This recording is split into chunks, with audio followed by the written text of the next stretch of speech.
Hola a todas y todos y bienvenidos otra vez a esta serie de videos de fonoaudiología que les hago con mucho cariño para ustedes. Mi nombre es Jorge Silva, soy fonoaudiólogo de la Universidad de Talca, con estudios en la Universidad Estadual de Campinas en Brasil. Y hoy, recordando que es el Día Mundial de la Afasia, vamos a hacer un pequeño recuento respecto a los tratamientos funcionales en afasias severas. Un tópico que está muy poco abordado, muchas veces por el miedo del terapeuta a abordar un caso tan difícil, pero que no necesariamente tiene que ser poco exitoso.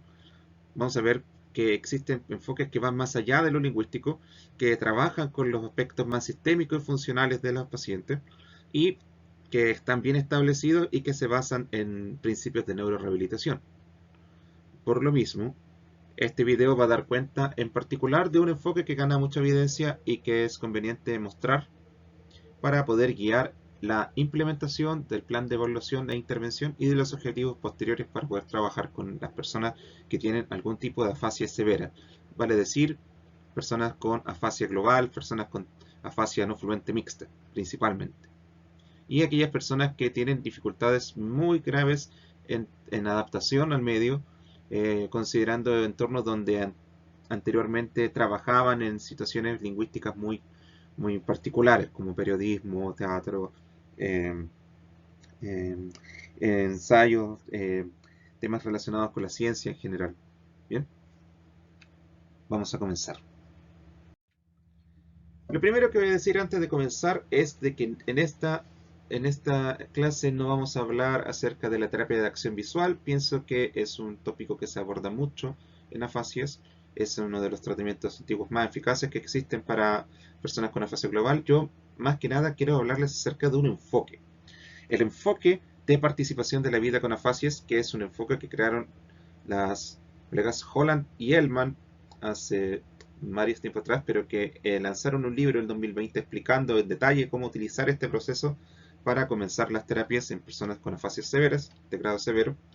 Y como componente primordial es que este es un enfoque que su énfasis va en el recompromiso con la vida diaria de los pacientes con afasia y se basa principalmente en el marco de la CIF, que enfoca no solamente las estructuras y funciones, sino que también las actividades sociales y la participación. Como enfoque presenta 5 puntos clave. Uno es potenciar explícitamente la participación en actividades de vida diaria, que sería el primero. El segundo es un eh, propósito donde todas las personas con afasia necesitan de servicios sanitarios. El tercero es que los objetivos de evaluación e intervención deben basarse en la identificación de factores personales y ambientales. Esto es muy SIF.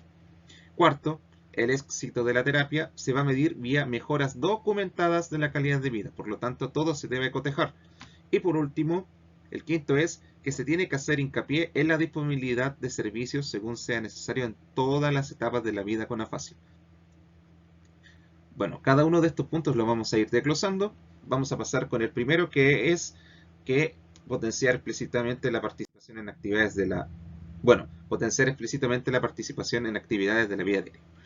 ¿Qué herramientas nosotros vamos a tener para poder medir participación en actividades de la vida diaria? En afasia se conoce muy poco, por lo general el enfoque que se utiliza principalmente es el que se trae con el antiguo test de Boston, pero nosotros tenemos muchas más herramientas para poder realizar mediciones y análisis respecto de la participación en actividades de la vida diaria de una persona con afasia severa. Una es utilizar el marco de la CIF, utilizar los códigos para ir identificando todo lo que tenga que ver con el contexto lingüístico comunicativo del paciente. Y eso es gratuito ya que la página de la CIF ofrece esta información a todas las personas que acudan a ella. El segundo es un poco más formal y también se puede encontrar en internet, que es el test SETI, que enfatiza el aspecto comunicativo de las personas con afasia y vamos a explicarlo un poquito en la siguiente diapositiva. El otro es el test HFAX, que es un test muy completo, pero que debe pagarse, al igual que también los tests CAT-DL2 y CAT-DL3. El CAT-DL3 parece que puede tomarse también de forma online.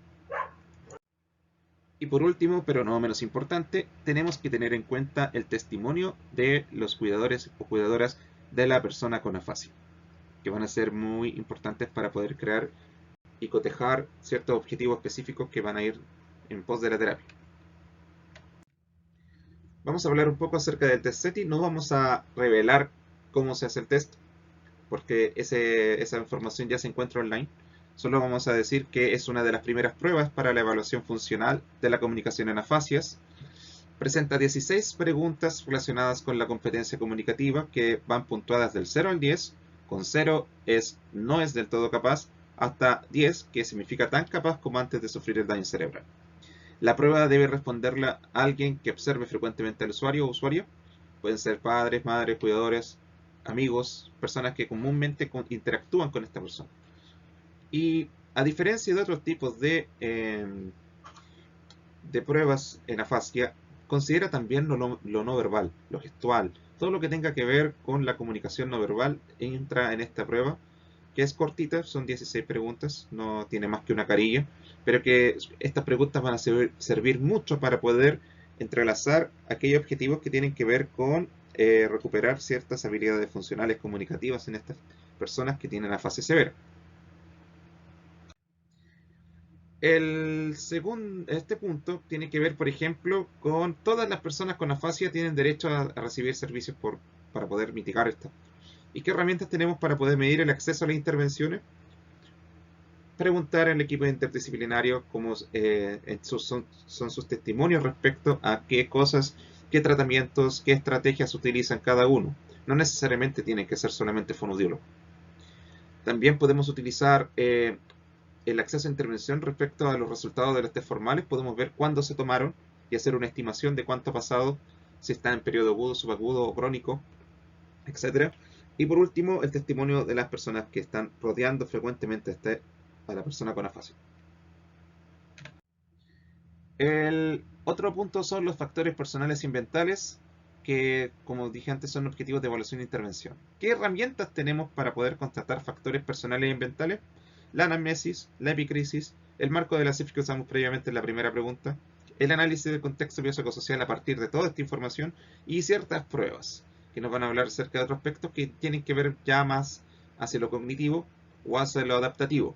El Vineland, por ejemplo, puede ocuparse en personas de hasta 25 años. Si tienen un paciente joven con afasia severa, pueden ocupar el Vineland, pero adaptándolo, obviamente, para las personas que rodean a esa persona, con afasia en este preciso caso. Otras pruebas cognitivo-comunicativas como el ACR o el MOCA pueden utilizarse siempre y cuando se tenga en consideración que aquellas preguntas con ítems que tengan que ver con lo lingüístico van a ya de por sí encontrarse severamente afectadas.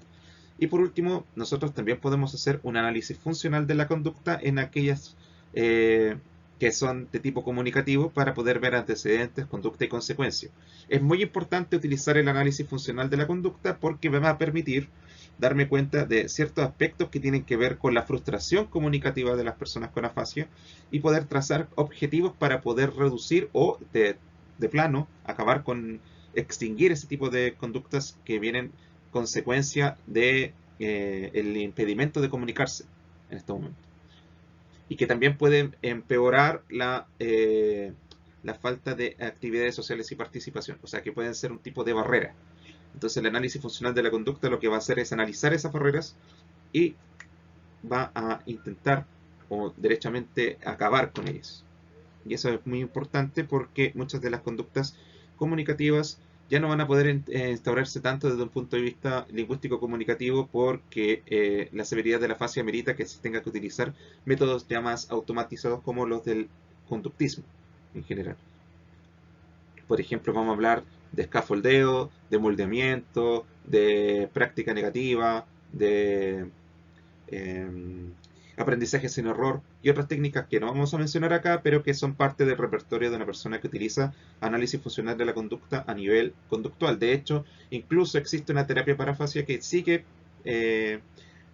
procedimientos conductuales, que es la de Pulver-Müller, que es una terapia de restricción para poder mejorar la producción lingüística en personas con afasia y que es completamente diferente al enfoque que estamos viendo ahora. Otra es, el éxito de la terapia se mide vía mejoras documentadas de la calidad de vida. Nosotros necesitamos para el tratamiento documentar continuamente las mejoras posibles de la calidad de vida que ocurren tras el tratamiento. ¿Y qué herramientas tenemos para poder constatar mejoras en la calidad de vida? Existe una explícitamente que es la escala de calidad de vida comunicativa de la ACHA, que es una escala que se compra, que cuesta, no es tan cara, cuesta $100, vale lo que cuesta, está estandarizada, tiene, al menos en Estados Unidos, tiene una hoja de respuesta, un procedimiento, requiere cierto entrenamiento. El segundo es poder constatar las mejoras en los puntajes de la prueba SETI, que eso sí se puede encontrar online. 3. Ver el grado de compromiso con la terapia, cómo va creciendo, cómo la activación conductual va a hacer que estas personas vayan participando más de la terapia. Recordar muchas veces que las personas con afasia global tienen problemas de compromiso que tienen que ver con el impacto de la afasia en su calidad de vida y en su psiquismo también. Y muchos de estos problemas relacionados con la ansiedad en relación a la comunicarse van a empeorar también la conducta, eh, va a impedir que la persona se comunique más, eso va a empeorar el impacto de la fascia en su calidad de vida y en su comunicación. Por lo tanto, también tenemos que ver que exista cierta activación conductual con nuestras terapias. Ya de por sí eso mejora la comunicación. Y cuarto, la interpretación según nuestros criterios respecto a cómo está mejorando su calidad de vida con los test anteriormente mencionados. Este es un ejemplo de los ítems de la escala de calidad de vida comunicativa del hacha. Aquí yo no estoy diciendo cómo tomarla, ¿de acuerdo? Esto es solamente parte de la prueba, de los ítems de la prueba para que vean cómo se estructura, pero no digo explícitamente cómo se debe de tomar, porque al igual que el test SETI, tiene puntajes, tiene procedimientos específicos. Pero las preguntas son las siguientes, que se pueden encontrar en el paper de Diane Paul del 2017. Una es, por ejemplo, me gusta hablar con la gente. Otra es fácil para mí comunicarme. 3, mi papel en la familia es el mismo. 4, me gusto, o sea, me siento conforme conmigo mismo. Cumplo con las necesidades de comunicación de mi trabajo o escuela. Me mantengo en contacto con familiares y amigos. La gente me incluye en sus conversaciones. O sigo películas, deportes e historias en la televisión o las películas.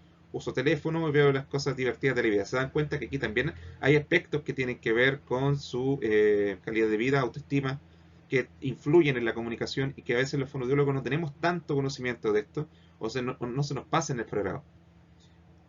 Esto ya es un menester. Yo pienso que hay que tener mucho ojo respecto al impacto en sí mismo de la vida en sí, de la afasia, para poder constatar la cantidad de situaciones comunicativas potenciales que nosotros podemos recuperar en ese paciente.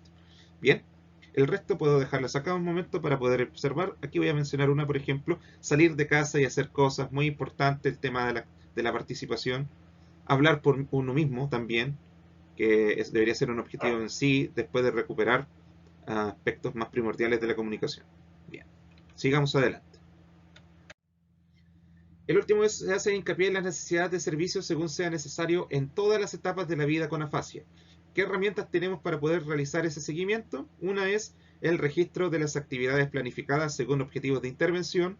2, las reevaluaciones que debo hacer constantemente para poder cotejar los resultados, los éxitos de la terapia, por ejemplo. Y 3, en sí mismo, realizar objetivos de tipo conductual, porque con esto yo voy a poder hacer seguimiento a nivel estadístico viendo la cantidad de errores o aciertos que tiene la persona a lo largo de las sesiones. Un ejemplo de poder realizar un objetivo conductual es el siguiente. En un contexto de entrenamiento conversacional, que ya vamos a ver cómo se hace, la paciente gesticula 5 objetos con un tipo de gesto en específico con un 80% de aciertos. Siempre va a haber una cantidad de aciertos, un contexto mencionado y la cantidad de veces o de ítems o de conductas que debe realizar de manera correcta. Bien, eso va a ayudar posteriormente a organizar la información y hacer una mayor disponibilidad de servicio a lo largo de su etapa terapéutica. Para poder llegar a hacer esto de manera eficiente, las autoras Holland y Elman, o autores, no recuerdo cuál es su género en específico, pero hablan acerca de este aspecto esencial del tratamiento o CAPE, que tiene que ver con las siglas en inglés, de conectando con las personas con afasia, utilización de comunicación aumentativa y alternativa, entrenar a compañeros de comunicación, y disponer de educación y recursos para aquellas personas que conforman el núcleo comunicativo de las personas con afasia. Y todos esos aspectos esenciales se ven enmarcados en un propósito acorde a la CIF. Por lo tanto, tienen un carácter que es sistémico en tipo de intervención. Bien, ellos incluso esto lo ofrecen de manera gratuita en la página oficial de afasia.org, que es la de la organización canadiense de afasia, que es la que hace mayores investigaciones de tratamiento de afasia, entre los cuales está este perfil, que es de Kagan y colegas de 2007. Vivir con afasia tiene cuatro grandes áreas. Uno tiene que ver con la participación en situaciones de vida, otro tiene que ver con la identidad personal, las actitudes y los sentimientos. También está la comunicación y entorno lingüístico de la persona que vive con afasia. Y por último, la afasia en sí, o lenguajes y alteraciones relacionadas. Esto también se puede utilizar también para otros tipos de trastornos neurológicos del lenguaje en adultos, o en niños incluso también, considerando el Landau-Kleffner, entre otras cosas más, que algún día también vamos a mencionar. Bien, voy a detallar cada letra del CAPE, comenzando con la C, conectando con personas con afasia. Existen limitaciones en la capacidad de mantener y crear relaciones sociales. Una de estas propuestas es entonces que el participante interactúe con otras personas con afasia. O sea, si tienen que estructurar grupos de personas con afasia que no tengan el miedo a comunicarse, aún con los errores lingüísticos o comunicativos que presenten, o dificultades más bien, para poder justamente crear concientización sobre la afasia en el entorno cercano. Se proponen conferencias, por ejemplo, coloquios sobre afasia, formación de grupos, programas de visitas a personas con afasia. Yo en Unicamp tuve la oportunidad de ver un grupo dentro de la universidad que atendía a personas con afasia y las llevaban a distintos lugares de Brasil y hacían campamentos, hacían concursos, entre muchas otras cosas. Pero no era un grupo que nosotros como fonoaudiólogos participáramos. Lo hacían lingüistas. Sí, lingüistas, que se dedicaban a lingüística clínica y que, entre comillas, hacían la terapia a estas personas con afasia y las llevaban en diversos contextos comunicativos para poder ampliar su comunicación. Bien, este es un ejemplo, por ejemplo, de todo esto de lo que estoy mencionando. Otro tiene que ver con las terapias grupales, que son parte de esta fase, y vamos a explicar más o menos cómo pueden estructurarse. Los beneficios de la terapia grupal, por ejemplo, tienen que ver con la promoción de múltiples interacciones y una mayor variedad de uso de funciones comunicativas. También la oportunidad de encontrar una variedad de personas para interactuar y generalizar logros comunicativos. Otro punto es promover la improvisación, que es muy importante para poder comunicarse. Otro punto también tiene que ver con el bienestar psicosocial, que ya lo mencionamos previamente con la conformación de grupos de personas con afasia, y utilizar un lenguaje más complejo, en el sentido de que ellos pueden modelar su propio lenguaje al momento de interactuar con otras personas con afasia. Tiene también una buena relación costo-efectiva, no es una terapia cara, al contrario, pero tiene desventajas que mencionan dentro del libro. Una es que requiere conocimiento específico de las dinámicas comunicativas, por lo que la persona, la terapeuta o el terapeuta va a tener que estudiar apropiadamente todos los aspectos que tengan que ver con la comunicación y el lenguaje. No es llegar y conformar un grupo de afásicos. Tiene que haber refuerzos, pues tiene que haber correcciones y tipos de estrategias cognitivas y conductuales para poder hacer que esa persona gane en vez de perder cuando está dentro de un grupo de terapia grupal de afasia. ¿De acuerdo? Ahora llegamos a la letra A de comunicación aumentativa y alternativa. Se debe comenzar primero constatando que la persona considera importante, qué es lo que considera importante para comunicar. Aquí, para poder tomar en cuenta esto, se pueden hacer listas y cuestionarios que pueden ser llenados por la familia y los amigos respecto de diversos temas que tienen que ver con alguna actividad y participación de la vida diaria. Otro punto es con la paciente o con el paciente crear un card sorting o clasificación de tarjetas con informaciones específicas de actividades de interés. Esas actividades van a estar en imágenes. Entonces ella va a ordenar por interés o por rutina qué es lo que quiere trabajar más. Otro puede ser armar árboles genealógicos con los nombres de los familiares a través de fotografías de los miembros de cada integrante. Y por último, aquí se enfatiza también el uso del dibujo y la escritura, entre otros recursos más que pudieran existir como sistemas de comunicación aumentativa alternativos. Ejemplo de uso de escritura, en el libro de Hem Extra Books, que menciona Hallowell del 2017, se enfatizan aquellos aspectos que tienen que ver con el uso de, aquí no era escritura, perdón, era uso del dibujo. El uso eficiente del dibujo entonces se puede utilizar en personas con afasia global y también es parte de algunas terapias como la de acción visual, que como dije antes no voy a mencionar acá. Se utilizan estímulos simples para poder copiar y luego después se les pide que lo memoricen para poder dibujarlos. Cuando ya se logran hacer de memoria, se van a pasar a estímulos cada vez más complejos. Y a medida que van logrando conciencia del uso del dibujo, se pide que agreguen más detalles a los dibujos para poder agregando más puntos que se pueden comunicar. Eso sí requiere de ciertas habilidades previas. Por ejemplo, la paciente o el paciente debe saber conceptualizar ideas, debe tener cierto conocimiento semántico conceptual y uso de diferentes estrategias para poder transmitir estos mensajes. También se puede utilizar en casos de rehabilitación del acceso al léxico, o sea, hablamos de afasia nómica, entre otros puntos también, en realidad en todas las fases que tengan algún tipo de problemas de acceso al léxico, pero se puede utilizar en afasias supuestamente más leves. El dibujo, como ustedes saben, precede a la escritura a nivel cultural, por lo tanto, el dibujo se establece a juicio del autor de que no es lingüístico.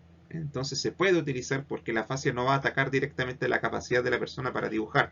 Distinto puede ser si esta persona tiene algún problema localizado en la región parieto-occipital, en cuyo caso debemos utilizar otra estrategia.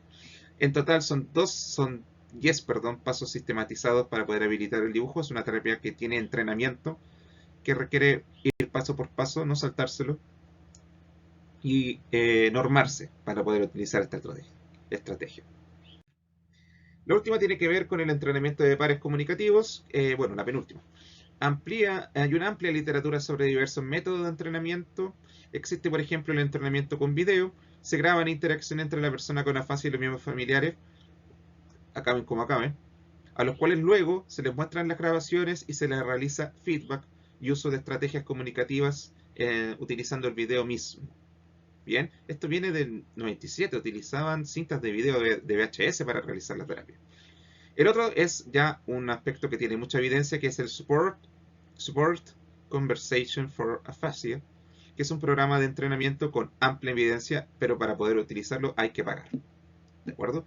Pero es muy bueno, incluso tiene un nivel introductorio que es gratuito para aquellas personas que saben inglés o francés, ya que es de una página canadiense, pueden utilizar este programa para poder entrenarse. Bien, y como último propósito, tienen como objetivo maximizar las oportunidades comunicativas escritas previamente al entrenar a una persona para poder interactuar con la persona con afasia y aprovechar aspectos del entrenamiento que sirvan para que esta persona pueda comunicar más y mejor y más funcionalmente también. Y por último tenemos el ítem de educación y recursos que enfatiza ciertas estrategias. Una puede ser el uso de pictogramas para aumentar la comprensión textual al lado de las palabras, el uso de gramática simple, muy importante, disminuir la velocidad del habla al momento de comunicarse con una persona con afasia, reducir la complejidad visual en el entorno de la persona con afasia, reducir el ruido y la contaminación visual, y tomar en cuenta que cada una de las preferencias hacia esta estrategia deben ser cotejadas por parte del cuidador hacia la persona con afasia. O sea, no todas las estrategias van a ser plausibles y no todas las estrategias van a ser del agrado de la persona con afasia. Entonces yo debo, en el fondo, hacer un cotejo de cada una de ellas y cuál me sirve más. Estrategias como estas las puede obtener de manera gratuita porque hace un tiempo atrás, hace un año prácticamente, la Universidad de Chile lanzó un libro de manejo fonoaudiológico de la persona con afasia y incluye estrategias para cada enfoque de tratamiento de afasia y para cada severidad también. Bien, entonces pongan este título en Google, manejo fonoaudiológico de la persona con afasia, y les va a salir un PDF que ustedes van a poder descargar de forma gratuita. Por último, para poder ver el aspecto de los gestos, debemos tener en cuenta aspectos que tienen que ver con la relación con habilidades críticas de comunicación. Las autoras del PECS, por ejemplo, Bondi y Frotz, hablan acerca de 4 que son esenciales. La primera es apuntar, la capacidad de la persona para apuntar ciertos objetos para poder pedir reforzadores, pedir ayuda, pedir descanso. Apuntar es el precursor del uso de otros puntos y de habilidades lingüísticas superiores, como dice Harris, como dice Premack, por ejemplo, con los proto-imperativos y los proto-declarativos. La parte conductual es de mucha ayuda en afasia también. Dar u ofrecer es otro tipo de habilidad crítica comunicativa, perdón, donde es importante saber responder a señales de transición, que también las podemos entrenar. De no encontrarse adecuada esta conducta, vamos a entrenarla previamente. La habilidad de responder a señales de transición lo podemos hacer a través de pictogramas, a través de gestos, a través de dibujo, y puede ser el principio de la terapia. Si uno ve que las estrategias fracasan, puede que este ítem no esté bien establecido, por lo que hay que entrenarlo. Y por último, 3 y 4 vendrían siendo las peticiones rituales. O sea, que exageran o abrevian los gestos que principalmente tienen que ver para rechazar algo o afirmar algo.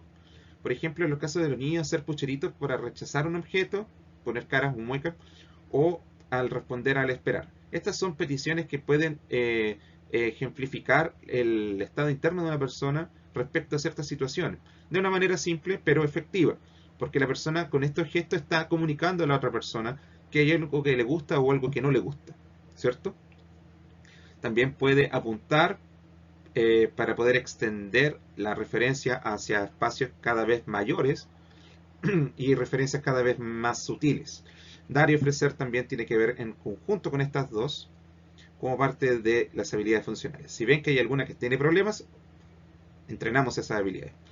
Y algunos programas conductuales desaconsejan el uso de gestos, entre ellos el PECS, debido a que requieren una mayor cantidad de prerequisitos. Pero nosotros estamos hablando principalmente de aquellas personas que ya tienen un nivel comunicativo que previamente era muy bueno y también arrastran también una mayor cantidad de estudio. Por lo tanto, el uso de gestos en afasia es completamente recomendable, es parte fundamental de ciertos programas como el PASE, que son basados en la evidencia. Por lo tanto, tener en cuenta esto es muy importante para poder dar pie a la base posterior de la terapia. Sigamos con la siguiente diapositiva, que tiene que ver con el uso de comunicación gestual. Si yo voy a entrenar gestos en una persona con afasia, no puede ser cualquier gesto. Hay naturalezas para los gestos y existen diferentes tipos de ellos. Knapp, en los años 80, hizo una extensa clasificación del uso comunicativo no verbal e incluyó el proceso interactivo dentro de este tipo de gestos, por lo que saber cada uno va a permitirme hacer objetivos de intervención más específicos. Bien, para poder llevar el propósito comunicativo a diferentes aristas, porque si ustedes vieron en el CAPE, existen muchos aspectos que hay que trabajar. La fase global requiere mucho entrenamiento. 5 subcategorías son las siguientes. Los movimientos de emblema, que son gestos que admiten transposición oral directa de palabras o frases. Imagínense alguna persona que al cantar es capaz de decir una frase diferente a la estereotipia que va diciendo ta, ta, pollo, pollo, etc. Y que pueden acompañar al gesto para poder dar cuenta que, este gesto puede acompañar a la palabra para indicar ciertas cosas. Por ejemplo, hacer ok, o el saludo de la paz, gestos que indiquen comer, gestos que indiquen dormir, gestos de direcciones, respuestas breves o insultos inclusive. Pueden incluir tanto gestos faciales como corporales, por lo tanto, las manos no son el único instrumento para realizar gestos. Recuerden que la cara, por ejemplo, la posición del cuerpo, la anteriorización o posteriorización de hombros, etc., pueden llegar a ser movimientos que tengan el propósito de transmitir o de transposición oral directa con las frases o palabras. Muy importante ya a finales del tratamiento, cuando ya la fase global va bajando y se convierte en no fluente mixta o en transcortical. ¿De acuerdo? Otro punto en el tema de los gestos son aquellos que utilizan movimientos de ilustración, que acompañan al habla y sirven para ilustrar lo que se va diciendo. Enfatizan y señalan enunciados y objetos, describen relaciones espaciales o ritmos de los acontecimientos. Y entre uno de ellos es el gesto de hacer pequeño o el gesto de hacer grande. Bien, esos son movimientos de ilustración y ejemplifican algunos aspectos que tienen que ver con la comunicación de una manera diferente al resto de los gestos. Están las muestras de emoción, que son aquellas que principalmente utilizan configuraciones faciales o corporales que expresan estado afectivo y generalmente de manera no intencional. Se pueden entrenar para ofrecer cierto estado respecto a aquellos aspectos de la terapia que pudieran causar disconfort en las personas al momento de las mismas. Y aquí tenemos algunos ejemplos de muestras de emoción. Uno de ellos es cruzar los brazos, que es como un signo universal de que algo no te está dejando conforme. Bien, se puede entrenar. Otro tipo de gestos muy importantes tienen que ver con los movimientos reguladores. Son movimientos que tienen un rol pragmático, ayudan en la administración del tópico, de las conversaciones, de la petición de repetición, de la petición de reparación y fomentan la retroalimentación. Son muy importantes para poder utilizar para entrenar a los partners comunicativos, por ejemplo, y a la propia paciente o usuario o participante para utilizar mejores habilidades comunicativas para la conversación. Muy importante. Los movimientos reguladores deben ser parte fundamental de un entrenamiento conversacional en personas con afasia severa, que puedan utilizar gestos, ¿de acuerdo? Considerando también que muchos de ellos presentan hemiplurgia. Bien, existen ciertos tipos de movimientos reguladores que tienen que ver justamente con aquellos aspectos de la pragmática que como fonodiólogos podemos inferir y que podemos entrenar también. Existe una subcategoría que son los adaptadores, es la quinta, pero que tiene tres subtipos. Voy a mencionar solamente dos. Una es los gestos adaptadores dirigidos a objetos, que implican manipular los objetos y que pueden derivar de unas tareas instrumentales como fumar o escribir. El gesto de escribir, por ejemplo. Y los otros son los heteroadaptadores, que son aprendidos junto con las primeras relaciones con otros. Dar, recibir, atacar, protegerse, establecer permisividad o alejamiento. Aquí no nos vayamos tanto con este aspecto más de supervivencia, sino que hablemos principalmente de dar o recibir, que eran justamente los gestos que hablaba de habilidades comunicativas críticas de von Difrost, desde el punto de vista ya más de Lava, y que tienen que ver con esta categoría de adaptadores. ¿Bien? Todos estos tipos de gestos se pueden subclasificar para poder entrenarlos en una situación eficaz de comunicación, ¿de acuerdo? Y con eso potenciar el enfoque que mencionamos al comienzo del video. Bien. Y esto creo que ha sido lo último. No, vamos a hablar acerca de cómo implementar objetivos generales y específicos en la fase global a través de todo esto. No es que sea un manual, sino que es un ejemplo de cómo yo puedo estructurar objetivos generales y específicos. Objetivo general puede ser uno de los 5 puntos, que sería potenciar la participación en actividades de la vida diaria. Objetivos específicos, por ejemplo, que ya esto es de plan de intervención. Al terminar de evaluar con este SETI, podemos crear cuestionarios para los familiares sobre los intereses particulares de la usuaria, cosa que a veces nunca se hace. Capacitar a una persona cercana como un par comunicativo, bien. Aumentar la utilización de comunicación en actividades grupales y aumentar el uso funcional de diferentes tipos de gestos. Todo lo que entró, todo acá entra en lo que se habló previamente.